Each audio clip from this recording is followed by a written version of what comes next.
needed explaining. Well, it makes them high. This is the expression that's usually used. It makes them feel very good, forget all their cares and worries, and sends them up on top of the clouds. Unfortunately, when they come out of this, they go down into a fit of depression. The authorities' efforts to suppress cannabis took a knock with the arrival of the hippie movement. Far from being depressed, these were people who trumpeted the beneficial effects of the drug on their lifestyle. I guess I first became aware of dope in about 1968 when I was 17 and first came to London, and people were smoking dope and it was part of a hippie culture. It went along with communes and brown rice and, free love and not having to get married and working in a counterculture kind of way. And we would always say, that smoking dope was a lot less dangerous and damaging to you than your parents' dry martinis in the evening. The media found hippies fascinating, and some of TV's best-known journalists went to America to report on them and on the prevalence of pot. Michael Parkinson went to a love-in. The hippies call themselves the love generation. The one love they all share is not something you see, but something you smell. It is the unmistakable aroma of marijuana, and no amount of burning incense can disguise it. They publicised it very heavily because everybody's sort of archetypal image of the 60s hippie was somebody too stoned or stupid to even work out how to ring the speaking clock. And that kind of led to the mythicised version that all drug use was about getting completely obliterated and regressing to a kind of Stone Age level of consciousness. Charles Wheeler dropped in on the hippies of the Morning Star Ranch. Among the woodland hippies, marijuana is smoked quite freely. Joints are passed round like pipes of peace. Some of the hippies have found contentment in Morning Star, and they clearly hope to stay.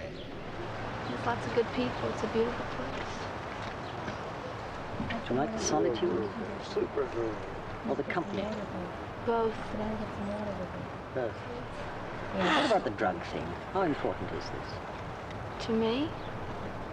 Not very. I like it. Yeah. But if it's not here, it's not here.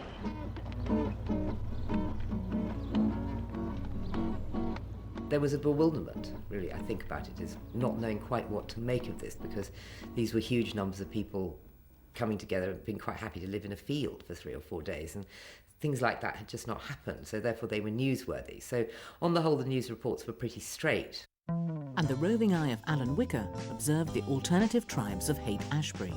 Hippie philosophy is hostile to hard drugs like heroin, but based on psychedelic drugs which provide instant mysticism like LSD, peyote, marijuana. They swallow these mind-expanding drugs illegally, while the coachfuls of tourists who daily come to stare at them stay legally hooked on booze, cigarettes and tranquilizers. Hippies have a clear vision of the ideal community. Everyone turned on and beautiful and loving and floating free. They work a little, beg a little, and though as rebels they may be parasitic, they're earnest and peaceful, sometimes utterly peaceful. It's hard now to grasp how much the hippie movement worried people, but worry them it did. This was a new generation who were behaving in a very incomprehensible way to their parents. I mean, this was an age of rebellion. I think people's backs were put up, and so they wanted to kind of stamp on it, and it was difficult to know what to stamp on, but one of the things you could stamp on was get a bloke who was smoking a joint. You couldn't really prosecute someone for having long hair and walking around Hyde Park in bare feet. The authorities felt they'd lost control.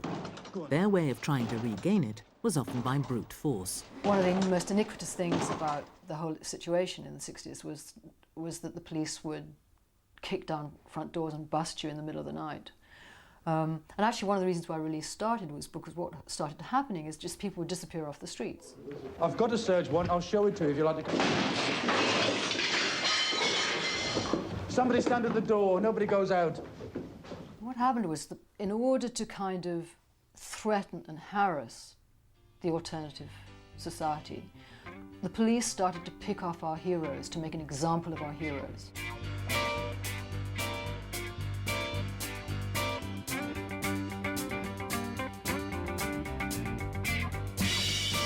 There was a particular detective sergeant in West End Central who really made it his business to go in for star busts and would stomp around London with his lads, desperately looking for people so that he could get, front page coverage.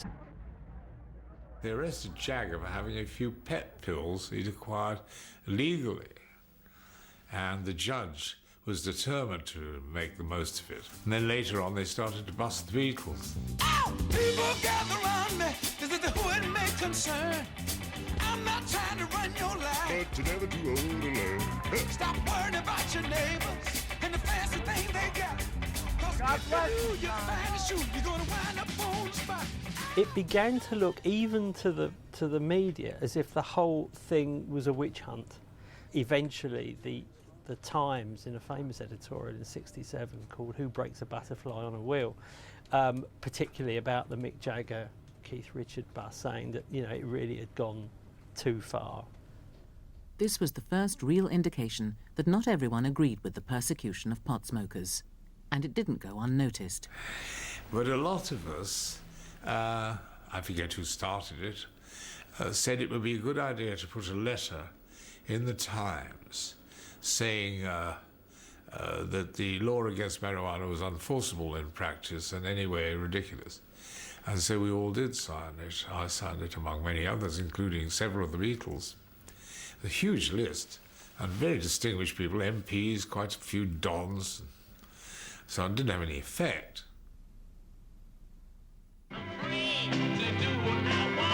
Mick Jagger successfully appealed against his conviction and was flown by Granada Television to confront the press and leading establishment figures, including the editor of The Times, William Rees-Mogg. Mick Jagger, the Rolling Stones leader, sentenced to jail a month ago on drugs charges, is free.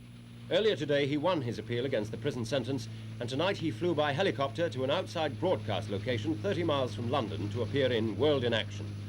Publicity since the case has shown up a split between the society which resents the anarchy of people like the Stones and that which favours greater individual freedom.